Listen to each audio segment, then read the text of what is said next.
looking back,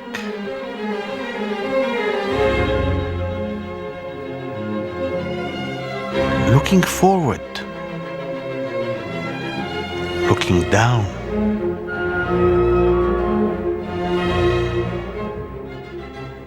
looking up,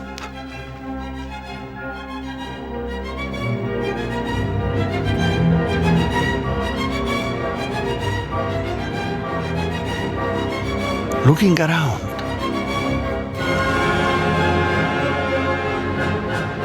Come, join a journey of exploration to the distant past,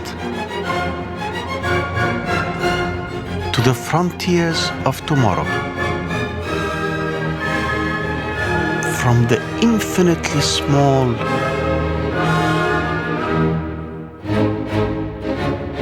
to the infinitely large,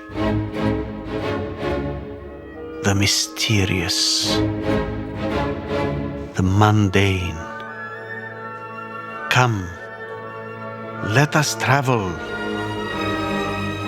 to the horizons of knowledge.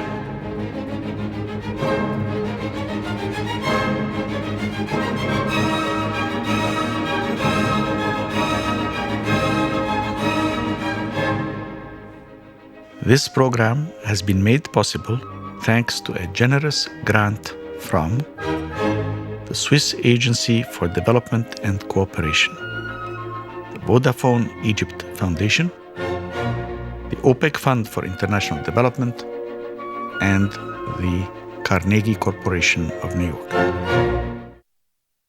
This is one of the shortest scientific papers ever written. It's only 1 page long. It appeared in the April 1953 issue of Nature. It was produced by Watson and Crick, and as you can see here, it has a signature by the author, Jim Watson. It appeared in the 1953 issue of Nature, and it won its authors a Nobel Prize. It is considered one of the most important discoveries of the 20th century. It revolutionized science. It yielded a dizzying array of new sciences, from genomics to proteomics to cell biology. It opened up the way to modern biotechnology. Yet, this little paper of 1 page with only one little diagram, the famous double helix. In that paper, Watson and Crick had correctly described the structure of DNA and effectively explained the mechanism of heredity. Humans had found the building blocks of life.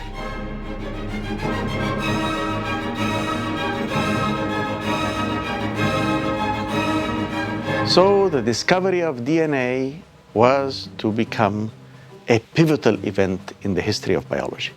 In fact, it marks the transition from classical biology to modern or new biology. But leaving aside the structure of DNA for a moment, let us go back and recall that classical biology had been built first around the taxonomy of Linnaeus, then by the theory of evolution of Darwin, and then by the enormous contribution of Gregor Mendel. Mendel prefigured much of the new biology. Not only did he establish the rules of heredity working with his pea plants, but he was the first to suggest a factor that would later become known as a gene.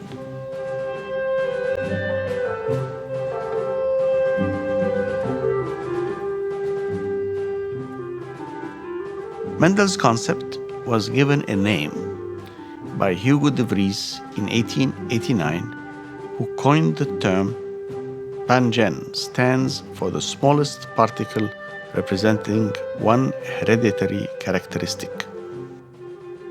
Now, William Johansen abbreviated this term from pangene to gene, gen in Danish and German, about 2 decades later. A gene is kind of the basic unit of our kind of inheritance. So, for example, each gene has a kind of a trait that's connected to it, whether it's our eye color or our hair color or whether we will or won't get a disease. A gene is a piece of DNA that commonly codes for a single protein. Even that definition is increasingly complicated because we now know that genes can code not only for a protein, sometimes they code for several proteins, and sometimes they code for little molecules called not DNA, but RNA. So now we had genes, whatever they were, recognized as the key agents of heredity. They resided in the cell's nucleus and somehow transferred traits according to certain rules. But where were they in the cell? What were they made of? How did they replicate and transfer traits from the mother cell to the daughter cell when cells split? How did they compose themselves when parents produced an offspring? In 1910, Thomas Hunt Morgan showed that genes reside on chromosomes. In 1944, Oswald Avery, Colin Munro MacLeod, and Macklin McCarthy showed that DNA holds the gene's information. Aha! DNA now appears on the scene. It stands for deoxyribonucleic acid, a strange molecule. It is a long and thin molecule wrapped around itself many times over in a very, very complex set of coding that carries within it the secrets of life and heredity. DNA is a chemical. It is a long, long polymer. Think about it as a hair, but think about it as two spirals wound around each other. DNA is the repository of information that every living organism contains. And it is the place where the instructions are laid down. It is material that can be copied. It's material that can be read by the cell to make all the proteins and the other chemicals that a cell needs. So DNA is essential to almost all forms of life. By the late 1940s and the early 1950s, searching for DNA and explaining its structure had become an exciting competition among some of the brightest minds in the field. The exciting final chapters of the race to discover the structure of DNA were played out in England. A brash young American, James Watson, joined Francis Crick in Cambridge in UK, where they started building physical models of how such a molecule could look like. But they lacked the knowledge of the structure of molecules for their models to come out right. They had several unfortunate efforts. The required knowledge was being developed nearby at King's College London, where the fascinating Rosalind Franklin worked with or competed with her colleague Maurice Wilkins. Rosalind Franklin, one of the most brilliant and gifted scientists of her generation, was into crystallography. She was basically taking X-ray pictures of molecules of DNA with light channeled through a crystal. Her photos would show that the structure of DNA was a helix, and between 1951 and 1953, Rosalind Franklin came very close to solving the mystery of the structure of DNA. Close, but not quite there. At one point, Wilkins showed Watson one of Franklin's portraits of DNA made with crystallography. When Watson saw it, the solution became apparent to him, and he rushed back to Crick in Cambridge to discuss it. At the middle of the century, two now very famous scientists, Watson and Crick, published a little paper that said DNA has the following structure. It's a double helix, and oh, by the way, the two strands of the helix can open up and direct the synthesis of a new helix, and that's the basis of genetic heredity. That goes back to Darwin. The great discovery by Jim Watson and Francis Crick of the structure of DNA. That DNA was a double helix. There were two strands that were held together by pairing of the four elements that compose DNA, things we call bases, and those bases come in four letters: A, C, G, and T. Yes, Watson and Crick figured out what component of a cell actually contained the hereditary information. And that was important in a mechanistic sense, and it's hugely important technologically. In my own work, we try to study cancer, for example, by taking either cells or experimental animals like mice and changing them by manipulating the genes in the cells or the animals. And we do that by using a kind of technology that only became available about 20 years after Watson and Crick had done their work. Now, the new model that Watson and Crick would build would be just right. It was a double helix, and it looked like a ladder that had been twisted. The external parts, the rigid parts of the ladder, the stringers, were made of phosphates, and the inside rungs of the ladder were made of pairs of bases. Each rung was made of two bases, C with G, T with A. The bases never matched any other way. Now, this also immediately explained how the DNA molecule could replicate so accurately. It unzipped like a zipper, and because of the specificity of the bonding, A with T and C with G, each of the two sides would recreate a complete DNA molecule exactly like the original with no errors. Thus, the hereditary material could be passed on completely from the mother cell to the daughter cell during cell division. The results of this model were published by James Watson and Francis Crick in Nature almost immediately. Maurice Wilkins and Rosalind Franklin each had a supporting article. Franklin died a few years later in 1958 at the tender age of 37. 4 years later, in 1962, the Nobel Prize was given to Watson, Crick, and Wilkins. Many scientific discoveries followed. But one of the great scientific enterprises and another epic race was to take place before the end of the century: the sequencing of the human genome. The human genome, that is the DNA that is in each of our cells, the entire genomic information available in each cell.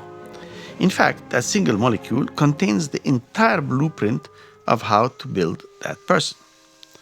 After all, we all start from one fertilized egg, one cell. That cell then divides again, and then definition begins. Some cells start becoming bone, others become tissue, others become blood. But if their appearance and functions change with the development of the fetus, all the cells and every cell contain the entire DNA molecule as it was in the fertilized egg. Now, where does this genetic material come from? Half of the genetic material comes from the father and half from the mother.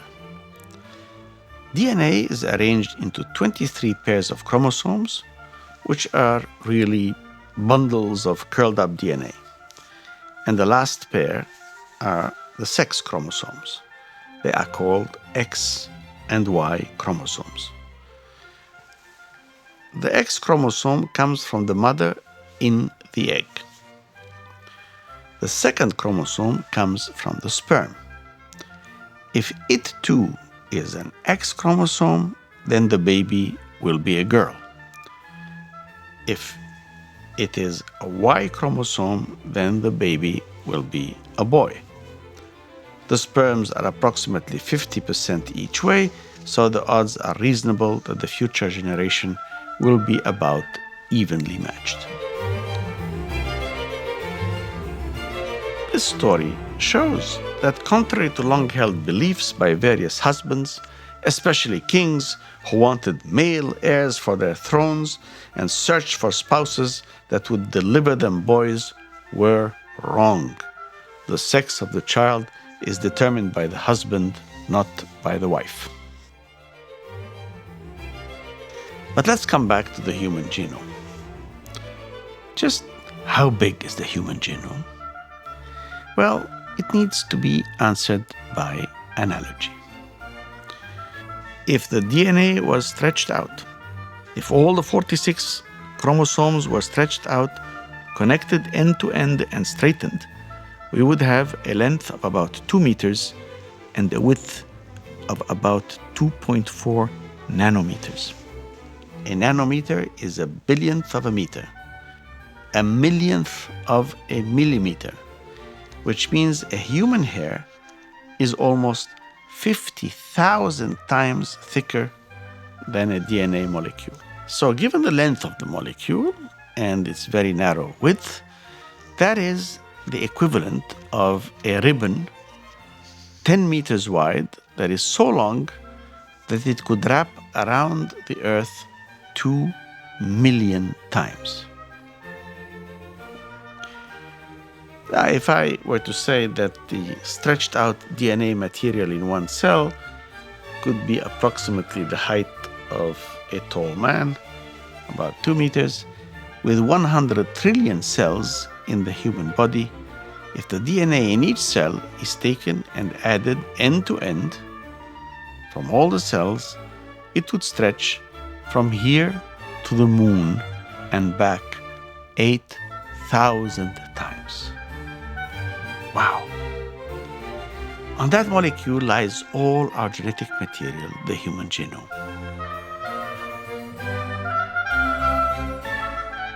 Now, the human genome is about 3 billion base pairs.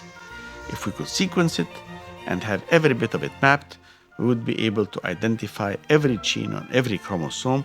We would be able to match genes with what each one does, and we should be able to understand why genetically inherited diseases occur, and maybe we would be able to redesign medicine and do many wonderful things. Many scientific discoveries followed. But one of the great scientific enterprises and another epic race was to take place before the end of the century: the sequencing of the human genome. So a wonderful international collaborative enterprise was started. It was called the Human Genome Project. Initiated by the same James Watson, who was co-discoverer of the structure of DNA in 1953, James Watson at the NIH initiated this, and it was to be continued by others and completed under the direction of Francis Collins. It was a public research project in which many scientists from all over the world participated. The technology was slow and ponderous, but it was a truly international effort, with all scientists working for the benefit of humanity. It was expected to cost about $3 billion and take 15 years to complete. Enter another brilliant and brash figure, Craig Venter, who in collaboration with Nobel laureate Hamilton Smith developed the so-called shotgun technique to sequence genomes. That enabled him to accelerate the process enormously by relying on parallel processing by powerful computers and then reassembling the results from all these parallel computing sequences. So Craig Venter himself is a fascinating person because he was the person that individually sequenced the human genome, and he's a very brilliant guy. Now he's working on these synthetic creations of new life forms. The purpose of it is not to create monsters. The purpose of it is to create, for example, a kind of a bacteria that might eat up bad things in our environment. So could get rid of waste, for example.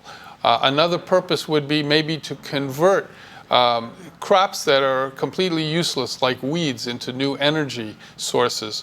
So the good side of what Craig Venter is trying to do is quite exciting, actually. Venter created Celera Corporation, a private sector effort to sequence the human genome with a view to do it for $300 million in 3 years. Now the race was on. The race was declared a tie when both the private group and the public group published their genome maps in February 2000 in Nature and Science. They were both welcomed by President Bill Clinton in the White House, and the cover of Time magazine shows them both together. Bitter rivals had crossed the finish line at the same time. So now we had mapped the human genome. But it was just the beginning. We needed to explain all those letters, 3 billion of them. Only small parts of the genome are identifiable gene sequences that actively code for and create the proteins that allow us to be the living organisms that we are. And surprise, surprise, we discovered that humans had only about 20,000 to 25,000 genes, not the 100,000 or more that had been expected a few years before. How could such a complex organism have so few genes? After all, yeast has about 6,000, fruit flies have about 13,500, mice have about 25,000, plants such as wheat have about 40,000 genes, worms have as much as 20,000 genes, and we, human beings, have about 20 to 25,000 genes, somewhat more than a worm, but about the same as a mouse. And what is more, we share over 98.5% of our genome with chimpanzees. The difference is a tiny 1.2%. It is another blow to the ego of humans. It is obvious that what we thought we understood as the manner in which DNA codes for proteins is not correct. Life is much more complex than the simplistic models we had. It was becoming rapidly clear that far from being the final answer to everything, mapping the human genome, or any genome for that matter, is just the beginning of the real journey of discovery and understanding. We do not yet understand all the complex interactions that make life function, or how these building blocks of life actually work, even at the level of what we consider lowly organisms, much less at the level of humans. Yet, that did not prevent us in the last 20 years from racing along in many different enterprises. An entire new industry was created, biotechnology. Some see this new technology as a savior, others are afraid of its potentially enormous impact. But it is here, with applications from cloning to genetically engineered plants, from biorobotics and cyborgs to gene therapy. Whole new generations of scientists and businessmen are vying with each other to create the future. How that exploding knowledge is affecting our lives and how humanity is coping with the new ethical challenges that arise is a truly exciting story. But that is a story for another day. I am Ismail Serageldin, and I thank you for having joined me in this episode of Horizons.